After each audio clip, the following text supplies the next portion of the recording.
สวัสดีครับทุกคนตอนนี้เรากำลังเดินทางไปเคลมเทสลาครับก็เลยพาทุกคนไปเคลมพร้อมๆกันเลยนะครับมีหลายประเด็นมากที่อยากพูดคุยในหัวข้อนี้นะเกี่ยวกับการเคลมประกันเทสลาการซ่อมเทสลาเนี่ยเพราะว่า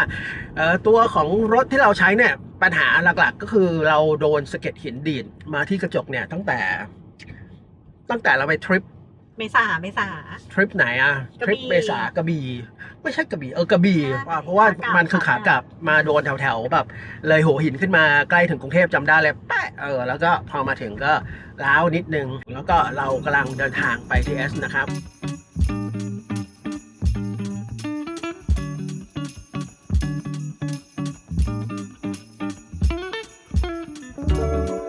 โอเคหลังจากที่ได้ไปที่ S นะครับตรงนี้เนี่ยก็ผ่านมาเป็นหลายอาทิตย์แล้วนะอันนี้ก็จะมาลงรายละเอียดให้ทุกคนได้ทราบครับว่าเหตุผลอะไรทำไมถึงไปเคลมที่ S นะครับเผื่อให้เป็นทางเลือกนะครับว่าสำหรับคนที่ใช้ Tesla ว่าแบบจะไปเคลมที่ไหนดีเพราะตอนนี้จริงๆมันมี3อู่แล้วนะที่เป็นตัวของ Authorized Partner กับทาง Tesla ที่แบบซ่อมตัวถังเปลี่ยนตัวของพาร์ทอะไรต่างๆเนี่ยก็จะมี MMS ที่เรารู้กันดีนะครับตั้งแต่ในปี 2023 แล้วก็ช่วงปลายปี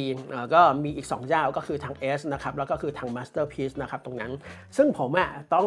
เล่าย้อนให้คุณผู้ดูได้ทราบก่อนว่าเรื่องราวเนี่ยที่ผมไปเคลมเนี่ยมันเป็นมายังไงนะครับตรงนั้นเผื่อให้ใครที่จะเลือกอู่ไหนอันนี้ก็ตามสะดวกเลยนะครับส่วนตัวผมเนี่ยก็คือตัวของกระจกเนี่ยเราหินดีดมาตั้งแต่เดือนเมษายน2023 โดยประมาณตรงนั้นในช่วงที่เดินทางไกลอะไรแบบนั้นนะครับแล้วก็พอกลับมาที่กรุงเทพเราก็เห็นรอยแล้วว่ายังไงซะเดี๋ยวมันจะต้องได้เคลมแน่ๆเพียงแต่ว่ารอยร้าวรอยที่มันโดนหินดีดเนี่ยมันไม่ได้ขยายตัวมันก็แบบอยู่ของมันอย่างนั้นจนเราก็ไม่ได้สนใจอะไรมากนะครับเรา2คนก็ใช้รถกันมาแล้วก็ด้วยความที่เราก็เห็นข่าวอยู่เรื่อยๆเราตามข่าวเกี่ยวกับ Tesla เนี่ยมันก็จะมีเรื่องของณวันนั้นในปี 2023 เนี่ยช่วงนั้นก็คือเรารู้แล้วว่าตัวของบริษัทหรืออู่ซ่อมเกี่ยวกับของ Tesla เนี่ยมันมีอยู่บริษัทเดียวก็คือ MMS นะครับซึ่งข่าวในช่วงนั้นแรกๆก็แบบรอนานคิวนานรออะไรก็นานกว่าจะได้คิวซ่อมแบบผ่านไปเดือน2เดือน3เดือนอะไรแบบนั้นเราก็เลยไม่ได้รีบอะไรครับแค่เรา2คนปักธงไว้ครับว่าเราน่าจะได้เคลมสักช่วงปลายปีอะไรแบบนี้นะแล้วก็ให้เสร็จภายในปี 2023 จะได้แบบไม่ค้างคากันอะไรแบบนั้นซึ่งก็เลยเข้าไปนะครับเคลมที่Tesla ที่รามคำแหงก็เป็นศูนย์บริการแห่งเดียวของ Tesla ในประเทศไทยเนี่ยณวันนี้เลยเนี่ยก็คือเข้าไปเสร็จปุ๊บถ้าใครเคยเข้าไปก็จะมีเคาน์เตอร์เกี่ยวกับเรื่องการเคลมรถก็จะเป็นทางสตาฟของบริษัท MMS เนี่ยมานั่งให้บริการตรงนั้นก็เข้าไปเบื้องต้นวันที่เข้าไปนะครับก็คือผมให้ดูเอกสารก่อนก็คืออันนี้วันที่4พฤศจิกายน2023ครับตรงนี้ก็อันนี้ผมให้ดูก่อนเดี๋ยวผมขึ้นรูปไปให้แล้วกันตรงนี้ก็เป็นหัว MMS เลยนะครับแล้วก็ขึ้นว่าเป็น Tesla Approved Body Shop ตรงนั้นแล้วก็มีรายละเอียดเกี่ยวกับตัวรถต่างๆนะครับแล้วก็เราก็ไปแบบพอพนักงานเขารับเรื่องเสร็จปุ๊บให้แบบดูเอกสารอะไรเสร็จเรียบร้อยดูเอกสารประกันเนี่ยของทาง LMG ตรงนั้นก็ลงไปดูรอบรถว่ามีรอยตรงไหนตรงนี้ตรงนี้แล้วก็ตรงนี้วันแรกไม่มีปัญหาอะไรครับก็แค่มีบางจุดนะครับที่ทางสตาฟของทาง MMS ณวันนั้นเนี่ยก็คือเขาก็บอกว่าจุดเนี้ยมันไม่ชัดเดี๋ยวเขาจะคุยกับทางประกันก่อนก็คือทาง LMG เนี่ยว่าอันเนี้ยมันเคลมแบบแล้วยังต้องเสียเงินไหมจะต้องเสียค่า excess อะไรอย่างนี้ไหมนะครับตรงนั้นก็ผ่านไปด้วยดีในช่วงประมาณสัก5วันแรกจนกระทั่งประมาณช่วงนั้นเนี่ยช่วงต้นเดือนพฤศจิกายนพอผ่านวันที่4ไปที่ได้เคลมแล้วก็ได้ใบเอกสารยืนยันมาว่าเราจะไปเคลมที่ MMS เนี่ยก็สักพักหนึ่งทาง MMS ก็โทรมาครับแล้วก็ทางพนักงานก็บอกว่ามันจะมีอยู่ส่วนหนึ่งครับที่อาจจะไม่ได้เคลมแบบที่ไม่เสียเงินเพราะว่ามันเหมือนเป็นรอยอยู่บนฝากระโปรงหน้าตรงนั้นแล้วผมกับแฟนก็คิดว่าถ้าไหนๆจะเข้าซ่อมแล้วก็คือให้เขาขัดตัวรอยเป็นเหมือนรอยขูดแบบ scratch นิดนึงตรงเนี้ยไปเลยตรงนั้นก็ทาง LMS ก็บอกว่าอันนี้อาจจะต้องเสียค่า excess เพิ่มเติมนะอะไรแบบนั้นก็โอเคก็ไม่เป็นไรก็พยักหน้าแล้วก็บอกทางสตาฟของทาง MMS ไปนะครับซึ่งจากวันที่เราคุยกันเสร็จเรียบร้อยแล้วก็ประกันให้ผ่านหมดแล้วเนี่ยในเบื้องต้นก็ MMS ก็บอกว่าหลังจากนี้ก็คือรออะไหล่รอซ่อมถ้าอะไหล่มาเมื่อไหร่เดี๋ยวรีบโทรตามเลยแบบนั้น ก็จากวันที่เราไปทำเรื่องเนี่ยก็คือวันที่4ผมให้ว่าอีกประมาณแบบ6-7 วันเลยก็คือกว่าจะทำเรื่องเสร็จทางแบบMMS คุยกับเรื่องประกันเบิกเรื่องประกันอะไรเสร็จเรียบร้อยเนี่ยก็คือให้ถึงวันที่แบบบวกไปอีก7 วันเนี่ยก็คือประมาณวันที่10หรือวันที่11พฤศจิกายนเนี่ยจนกระทั่งเรารอไปครับรอไปจนถึงปลายเดือนสิ้นเดือนพฤศจิกายนเนี่ยก็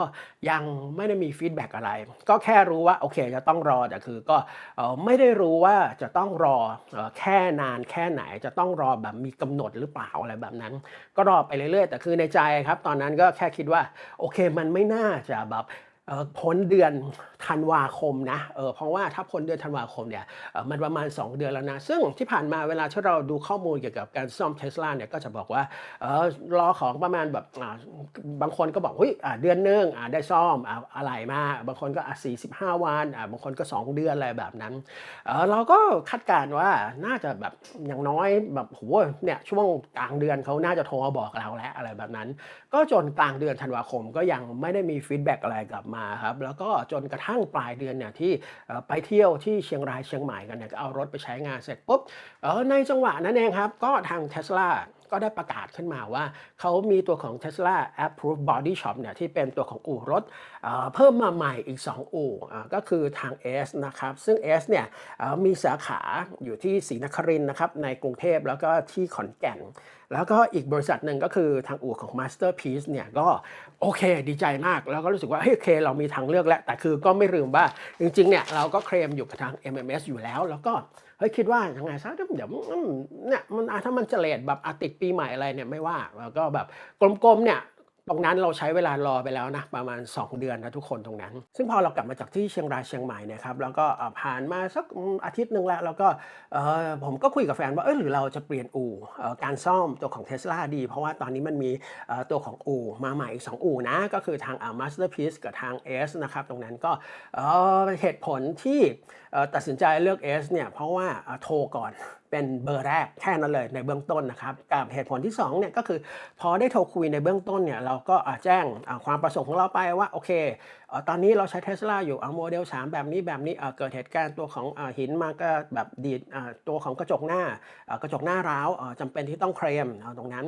ทาง S เบื้องต้นเขาก็บริการดีครับโทรเข้าไปครั้งแรกเนี่ยมันเหมือนเป็นเบอร์กลางแล้วเขาก็บอกโอเคเดี๋ยวเขาติดต่อทางที่เป็นเจ้าหน้าที่ของทาง S ที่เป็นศรีนครินทร์ที่รับผิดชอบในส่วนนี้ให้เพื่อให้เราให้ทาง S เนี่ยโทรกลับมาก็สักพักหนึ่งครับก็มีการโทรกลับมาซึ่งในจังหวะที่โทรครั้งแรกเนี่ยอันนี้ผมเล่าก่อนก็เป็นจังหวะที่ผมก็ยังถามอยู่เลยว่า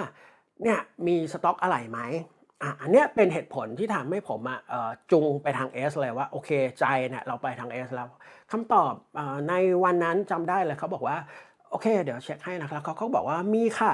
มีสต็อกอะไหล่ตัวของกระจก Tesla อยู่ผมก็ใจฟูเลยวันนั้นแล้วก็ติดต่อกันไปกันมาเสร็จปุ๊บจำเป็นที่ต้องเอารถเข้าไปให้เขาตรวจดูวันนั้นเสร็จปุ๊บก็ในจังหวะก่อนที่จะไปที่ S อะครับก็จำเป็นที่ต้องโทรไปยกเลิกที่ MMS ด้วยตรงนั้นก็จำได้เลยดำเนินการโทรไปกลับไปที่ MMS เนี่ยในประมาณสักผมเข้าใจว่าไม่เกินวันที่10 มกราคมก็ยังโทรกลับไปว่าโอเคเรามีความประสงค์จะยกเลิกการเคลมตรงนั้นทาง MMS ก็มีการให้เจ้าหน้าที่โทรกลับมาแล้วก็เหมือนโทรคอนเฟิร์มว่าโอเคเราจะโทรยกเลิกใช่ไหมชื่อเจ้าของรถอะไรแบบนั้นก็คอนเฟิร์มกันไปซึ่งก่อนจะวางสายกันน่ะผมก็ยังถามอยู่เลยนะกับทาง MMS เนี่ยว่าเอ่อตกลงแล้วเนี่ยที่ตัวของกระจกรถที่เรารออยู่เนี่ยอะไรเนี่ยมันมาหรือยังครับมันมาหรือยังตรงนั้นคำตอบณวันนั้นที่เรากำลังโทรยกเลิกเนี่ยก็คือใจเราอะก็คือถ้าอะไหล่มันมาแล้วเราก็ไม่มีปัญหาก็คือเข้าซ่อมได้เลยไม่มีปัญหาแต่คือคำตอบคือยังไม่มีอะไหล่ครับทุกคนอะไหล่ยังไม่มาซึ่งถ้านับดูครับเราทำเรื่องตั้งแต่ต้นเดือนพฤศจิกายนผ่านเดือนธันวาคมเต็มเดือนก็คือ2เดือน60 วันกลมๆแล้วก็วันที่โทรเนี่ยประมาณวันที่10 มกราคมนั่นหมายความว่าเรารออะไหล่ชิ้นเนี้ยชิ้นหลักๆของเราเนี่ยมา70 วันแล้วครับตรงนั้นโดยที่ไม่มีอะไรกลับมาแล้วก็ยังไม่นับว่าสมมุติว่าถ้ามาแล้วเราต้องทิ้งรถไว้อีกกี่วันด้วยนะตรงนั้นอันเนี้ยก็เลยโอเคถ้างั้นก็แคนเซิลการทำเรื่องกับ MMS แล้วก็ติดต่อกับทาง S แทนแล้วก็เข้าไปที่ S อะครับในวันที่13 มกราคมนะครับตรงนั้นร่องรอยการเคลมก็จะเป็นแบบเดิมนะครับตรงนี้เขาก็จะจดไว้มี4รายการนะครับว่าเป็นส่วนของกระจกบังลมหน้านะครับตัวฝากระโปรงหน้าบันไดข้างขวาล้อแม็กนะครับที่มีร่องรอยที่มันเหมือนไปเบียดอะไรแบบเนี้ยก็เข้าไปเบื้องต้นทาง S ณวันนั้นเนี่ยโอ้บริการดีมากก็รับเรื่องเสร็จปุ๊บก็อัธยาศัยดีเขาก็มาตรวจดูรอบรถมีการถ่ายรูปแล้วก็วันที่เข้าไปครับอันนี้ต้องบอกเล่าคุณผู้ดูก่อนเผื่อใครไปเคปที่ S ด้วยเหมือนกันในช่วงเนี้ยผมเข้าใจว่าจนกระทั่งถึงประมาณเดือนเมษายน2024นะครับมันจะเป็นช่วงที่ทาง S เนี่ยเขากำลังบิวตัวของที่เป็นโรงซ่อมของ Tesla เนี่ยอยู่ด้านหลังที่แบบเป็นโรงซ่อมของเขาอยู่เนี่ยตรงนั้นซึ่งมันจะยังเข้าที่เป็นทางเข้าหลักไม่ได้จำเป็นที่ต้องเข้าผ่านทางตัวของโชว์รูมของรถ GWM ซึ่งก็คือพวกกลุ่ม Aura Good Cat อะไรแบบนี้ก็คือเข้าทางนั้นซึ่งตอนเข้าไปก็จะมีป้ายว่าโอเคถ้าจะมาเคลมตัวของ S Tesla เข้าทางนี้ก็เข้าไปปุ๊บพอเข้าไปเราเห็นโรงซ่อมก็โอเคใหญ่โตเลยนะตรงนั้นแล้วก็ภาพที่เห็นนะมันทำให้ผมมานึกถึงอารมณ์วันที่ไป Test Drive ตัวของ Tesla ที่Paseo รามคำแหงในช่วงแรกๆเลยที่ Tesla เปิดให้เทสเนี่ย Test Drive ก็จะเป็นสำนักงานชั่วคราวที่ S ที่ศรีนครินทร์เนี่ยก็คล้ายๆกันที่ณวันนี้มันยังเป็นตัวพาร์ทที่เป็นรับลูกค้าเนี่ยก็ยังเป็นสำนักงานชั่วคราวอยู่ตรงนั้นแล้วก็ผมก็มีการมองวันนั้นก็คือพอทำเรื่องเสร็จก็ยังมองลอดไปตรงประตูตรงที่เป็นตัวของโรงซ่อมเนี่ยว่าโอ้มันใหญ่โตนะตรงนั้นแล้วเขาก็ยังอธิบายอยู่ว่าโอเคตอนนี้มันเป็นจังหวะที่เขาบิวตัวของโรงซ่อมอยู่มันจะต้องมีพวกของที่เป็นอุปกรณ์ใหญ่ๆเนี่ยเข้ามาแล้วก็น่าจะเปิดดำเนินการแบบฟูลแบบเต็มที่เนี่ยก็คือเสร็จสมบูรณ์ก็คือประมาณเดือนเมษายนตรงนั้นนะครับซึ่งพอหลังจากวันที่13เสร็จปุ๊บก็อีกประมาณวันที่14ป่ะประมาณวันที่16มกราคมนะครับประมาณวันอังคารเนี่ยก็มีการติดต่อกันเพิ่มเติมนะครับว่าทาง S ก็มีการโทรกลับมาว่าโอเคตอนนี้ส่งเรื่องให้ทางประกันแล้วก็คือ LMG นะครับตรงนั้นแล้วก็ทางประกันเนี่ยเขาดูรูปที่เป็นรอยอยู่ตรงฝากระโปรงหน้าเนี่ยไม่ชัดขอรูปเพิ่มเติมได้ไหมก็มีการบอกว่าให้ผมช่วยถ่ายรูปตัวของฝากระโปรงหน้าที่เป็นรอยเนี่ยให้เขาดูหน่อยก็โอ้โฮกว่าจะถ่ายได้ด้วยความมันเป็นรอยแล้วพอเวลาถ่ายมันก็แบบสะท้อนแสงอะไรอย่างงี้เนาะก็ถ่ายยากเหมือนกันก็ถ่ายส่งไปเสร็จปุ๊บก็ทาง S ก็ยังบอกแบบแบ่งรับแบ่งสู้ว่าอาจจะมีค่า excess นะอะไรแบบนั้นเพราะร่องรอยนี้ไม่ได้เกิดจากแบบมีแบบเป็นลักษณะอุบัติเหตุอะไรแบบนั้นก็โอเคไม่เป็นไรก็แค่ถามว่าก็ยังฝากเรื่องว่าก็เท่าไรก็ฟีดแบ็กมาบอกหน่อยเราก็อยากรู้ตรงนั้นก็ปรากฏว่าสุดท้ายก็ไม่นานมากครับจากตรงนั้นเนี่ยทาง S ก็โทรกลับมาบอกว่าโอเคดำเนินเรื่องของทางประกันผ่านหมดแล้วแล้วก็ตัวค่า Access ตรงเนี้ยน่าจะไม่มีตรงนั้นก็โอเคแฮปปีดีซึ่งมันเป็นจังหวะที่ผมโพสต์อยู่ในทางเฟซบุ๊กอยู่ด้วยว่าโอเคเข้าไปที่ S แล้วก็โอเคเดี๋ยวมาเล่ารายละเอียดให้ฟังอะไรแบบนั้นในจังหวะนั้นเนี่ยที่ได้คุยกันเนี่ยวัน2วันนั้นเนี่ยผมก็ยังถามอยู่เลยนะทุกคนว่าตกลงแล้วเนี่ยตัวของชิ้นส่วนอะไหล่เนี่ยตัวของกระจกหน้าเนี่ยมันมาหรือยังมันใกล้จะมาหรือยังเพราะว่าที่เข้าไปก็ตอนแรกบอกว่ามีสต็อกตอนพอเข้าไปบอกว่าโอเคตอนนี้ลองเช็คแล้วตัวของอะไหล่ยังมาไม่ครบน่าจะต้องรออีกประมาณอาทิตย์หนึ่งวันที่โทรในช่วงนั้นเนี่ยก็ยังถามอยู่ทุกครั้งที่ได้ติดต่อกันว่าตกลงเนี่ยกระจกมาหรือยังก็ได้รับคำตอบว่ายังไม่มา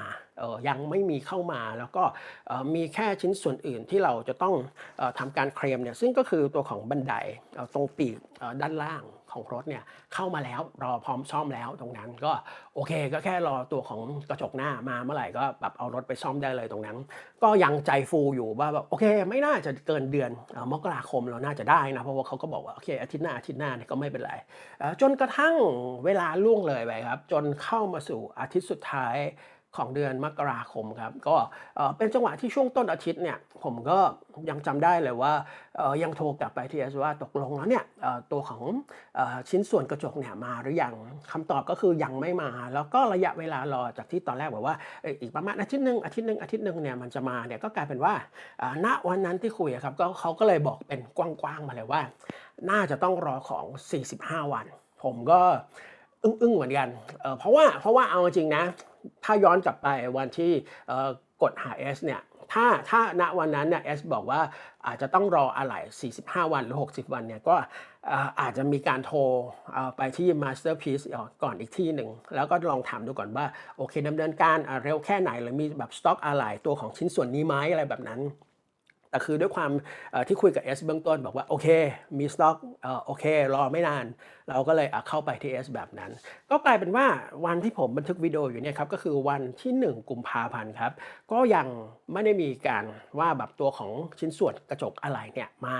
แล้วก็ระยะเวลาดำเนินการเนี่ย45 วันเนี่ยณวันที่คุยณวันนั้นเนี่ยผมก็ยังถามว่านับจากวันไหนตรงนั้นก็คือถ้าจะนับ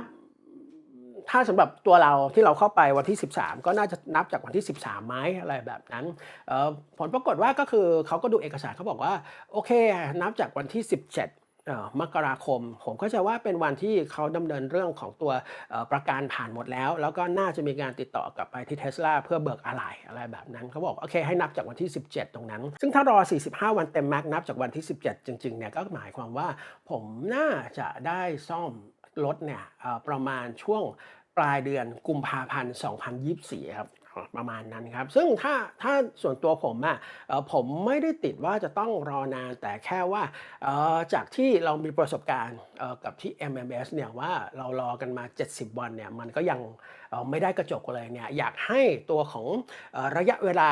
ที่ไม่ว่าจะเป็นทางTesla ระบุมาหรือทางอู่ซ่อมทั้ง3แห่งรับบรีฟมาจาก Tesla ว่าระยะเวลามันประมาณนี้เนี่ยอยากให้กรอบรอระยะเวลาเนี่ยมันเป๊ะแบบนั้นจริงๆวันที่เลทที่สุดก็ควรเป็นอยู่ในกรอบว่าถ้าบอกลูกค้าว่า45 วันก็ควรจะ45 วันหรือถ้าบอก60 วันเนี่ยมันก็ไม่ควรจะเกิน60 วันเอาจริง60 วันหรือ45 วันเนี่ยมันควรจะรวมซ่อมแล้วเสร็จแล้วด้วยซ้ำตรงนั้นนะครับแล้วยิ่งช่วงเนี้ยทุกคนอย่าลืมว่าถ้าจะต้องรอ45 วันที่มันคล่อมช่วงเดือนกุมภาพันธ์นะที่มีตรุษจีนด้วยนะอย่าลืมนะถ้าติดตรุษจีนที่จีนเนี่ยนั่นหมายความว่ามันจะต้องยืดระยะเวลาไปอีกตรงเนี้ยอันเนี้ยยังไม่รู้ว่า45 วันเนี่ยผมจะโดนบวกจากที่พอมีเทศกาลตรุษจีนที่เป็นเหมือนแบบในจีนเขาก็เป็นแบบวันหยุดที่มันยาวๆของที่จีนเขาเนี่ยไม่รู้จะต้องบวกเวลาตรงนั้นไปด้วยหรือเปล่านะครับพอพูดมาถึงตรงเนี้ยครับอยากฝากถึง Tesla ประเทศไทยนะครับถ้ามีใครที่เป็น Tesla ประเทศไทยและเกี่ยวข้องกับเรื่องของการแบบสต็อกอะไหล่การเบิกอะไหล่หรือการบริหารอะไหล่อะไรพวกเนี้ยถ้าเป็นไปได้ผมก็อยากพูดถึงว่าTesla ครับคุณสต็อกอะไหล่ในไทยเนี่ยส่วนหนึ่งเนี่ยให้มันแบบเป็นจริงเป็นจังเป็นเรื่องเป็นราวเนี่ยผมไม่รู้ว่าณปัจจุบันมีถึงขนาดไหนซึ่งถ้าตามที่ลูกค้าประสบตอนเนี้ยมันภาพในหัวเรามันหมายถึงว่ากลายเป็นว่าพอเราลักษณะเหมือนพอรถเราจะเบิกอะไหล่ชิ้นนี้ก็ไปทำเรื่องแล้วก็อู่ก็ส่งเรื่องไปที่ Tesla ประเทศไทยเพื่อจะเบิกอะไหล่แล้วก็ค่อยสั่งไปที่จีนเพื่อให้จีนส่งกลับมาแบบนั้นเหรอพอมันเหมือนลักษณะนี้มันหมายถึงว่าสั่งแบบครั้งต่อครั้งแบบ case by case เลยซึ่งถ้าลักษณะเนี้ยถ้ามันเป็นลักษณะที่ลูกค้าประสบอยู่ตอนเนี้ยคนใช้ Tesla ประสบอยู่ตอนเนี้ยมันหมายถึงว่ามันเป็นลักษณะนั้นหรือเปล่าที่รอเบิกอะไรปุ๊บเป็นขั้นเป็นตอนแล้วก็ให้จีนส่งกลับมาซึ่งกว่าจีนจะส่งกลับมาเขาก็ต้องมีรอบการออกเรือถูกไหมว่าเขาอาจจะต้องขนรถมาถึงปุ๊บแล้วก็ต้องขนตัวของสต็อกอะไหล่มาด้วยซึ่งถ้ามันเป็นแบบนั้นอยู่ในปัจจุบันเนี้ยนั่นหมายความว่าลูกค้าก็อาจจะมีสิทธิ์พลาดตัวของรอบการออกเรือในแต่ละครั้งก็เป็นได้ก็อาจจะต้องรอนานมากกว่า30 วัน45 วันหรืออาจจะต้องรอนานกว่า60 วันหรือเปล่าซึ่งตอนเนี้ยเรายังไม่เคยเห็นข่าวครับว่าตัวของ Tesla ประเทศไทยเนี่ยมีการเปิดเผยในเรื่องของการสต็อกอะไหล่หรือแบบโรงเก็บอะไหล่ต่างๆมี warehouse โกดังเก็บอะไหล่อะไรแบบเนี้ยถ้าเป็นไปได้Tesla ประเทศไทยสื่อสารกับยูสเซอร์หน่อยว่าโอเคคุณมีตรงนี้แล้วนะคุณมีโกดัง warehouse ตรงนี้แล้วเนี่ยบอกให้ยูสเซอร์เนี่ยอุ่นใจนิดหนึ่งว่าคุณมีสต็อกอะไหล่คุณมีบริหารจัดการเกี่ยวกับอะไหล่ชิ้นต่างๆที่มันแมสเนี่ยตัวของกระจกตัวของกันชนตัวของประตูข้างที่อาจจะโดนเฉี่ยวชนอะไรแบบนั้นมีสื่อสารออกมาหน่อยว่าคุณมีแล้วก็มีบริหารจัดการตัวของที่เป็นสต็อกอะไหล่เนี่ย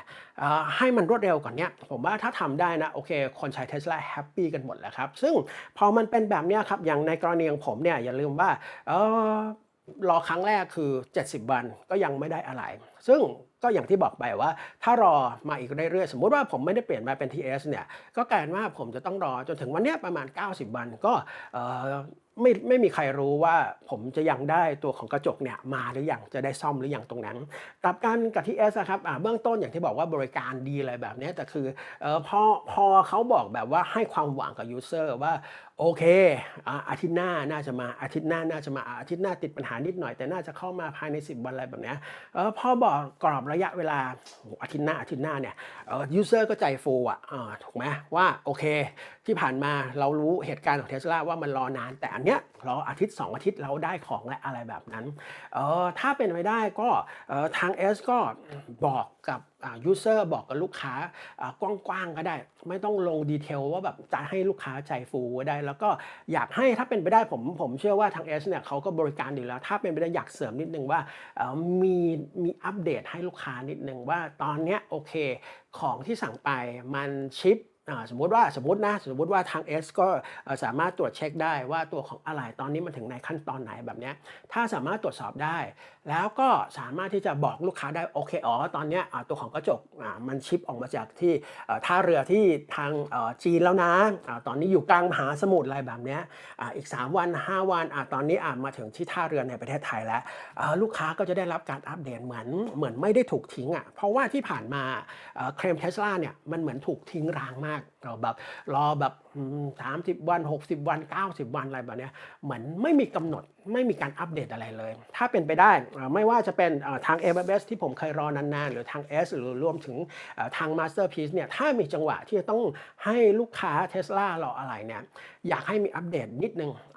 ไม่ต้องแบบโอ้โฮอัปเดตกันทุกอาทิตย์แต่คือจังหวะที่ของชิปออกมาจากท่าเรือที่จีนมีอัปเดตให้ลูกค้านิดหนึ่งอะไรแบบเนี้ยของมาถึงที่ท่าเรือไทยอัปเดตนิดหนึ่งอะไรแบบเนี้ยถ้าเป็นไปได้หรือทาง Tesla จะทำเองเนี่ยอันเนี้ยผมแฮปปีมากถ้าจะมีลักษณะนี้นะตรงนี้ก็คงได้ข้อมูลกันแล้วนะครับว่าการรอเคลมตัวของชิ้นส่วนอะไหล่ที่ต้องเบิกมาจาก Tesla อะไรต่างๆเนี่ยถ้าเป็นจังหวะที่มันจะต้องรอนานมันก็ยังต้องรอนานอยู่มันไม่ใช่ว่าพอเข้าไปต่อให้ตอนเนี้ยมี3อู่ที่เป็นพาร์ตเนอร์เนี่ยแต่คือถ้าเขาไม่ได้มีตัวของพาร์ตอะไหล่ชิ้นนั้นอย่างเช่นตอนเนี้ยที่ผมประสบเนี่ยก็คือตัวของกระจกหน้าเนี่ย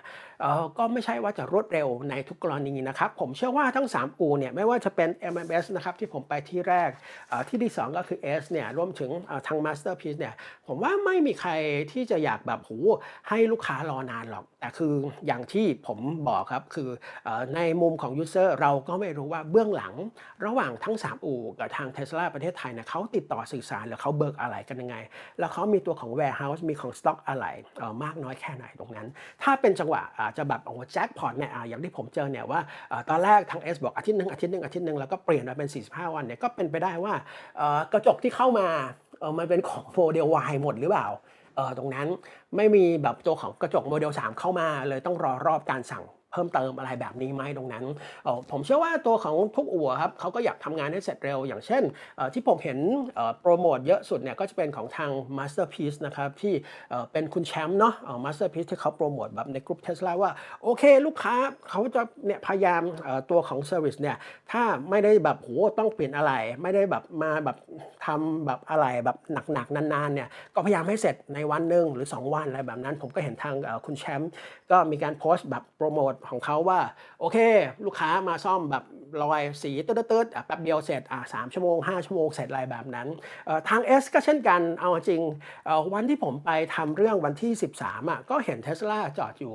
2-3 คันก็ผมก็ยังถามเลยตรงนี้คือที่จอดรออยู่เนี่ยรอซ่อมเหรอเขาบอกว่าอ๋อเปล่าค่ะตรงนู้นคือซ่อมเสร็จแล้วก็มีอยู่คันหนึ่งก็คือมาเมื่อวานวันเนี้ยเสร็จอะไรแบบนั้นซึ่งไอ้คันที่มาเมื่อวานวันนี้เสร็จเนี่ยก็เป็นคันที่มาทำเหมือนรอยตรงกันชนถ้าผมจำไม่ผิดมาทำสีตรงกันชนนิดหน่อยตรงนั้นก็แป๊บเดียวเสร็จเรียบร้อยตรงเนี้ยก็เป็นไปได้อย่างที่บอกครับว่าทาง Tesla ประเทศไทยก็ปรับปรุงในเรื่องของระยะเวลาการรอปรับปรุงกับการคุยกับทางพาร์ตเนอร์เนี่ยว่าให้สื่อสารกับลูกค้ายังไงเนี่ยว่าให้รออย่างมีความหวังไม่ใช่รอแบบที่รอไปเรื่อยๆอะครับตรงนั้นแต่เดี๋ยวได้ทำวิดีโอเป็นภาค2ของตอนนี้เนี่ยเดี๋ยวจะมาอัปเดตทั้งหมดให้ดูนะครับว่าชิ้นส่วนที่ผมเปลี่ยนเนี่ย2ส่วนหลักๆก็คือตัวของกระจกนะครับตัวของที่เป็นบันไดข้างด้านข้างของรถเนี่ยราคาชิ้นส่วนเนี่ยถ้ามีแจกมาเนี่ยเดี๋ยวจะเอามาให้ดูนะครับว่า แต่ละชิ้นส่วนเนี่ยมันเท่าไหร่กันบ้างนะครับตรงนั้นก็ฝากกันด้วยฝากกดติดตามกันแล้วก็ติดตามกันในภาค2นะครับว่าสุดท้ายจะใช้ระยะเวลารอกี่วันแล้วเมื่อไหร่ผมจะได้เปลี่ยนตัวของกระจกนะครับตรงนี้ก็ฝากติดตามกันด้วยนะครับส่วนตอนนี้ขอลาไปก่อนครับสวัสดีครับ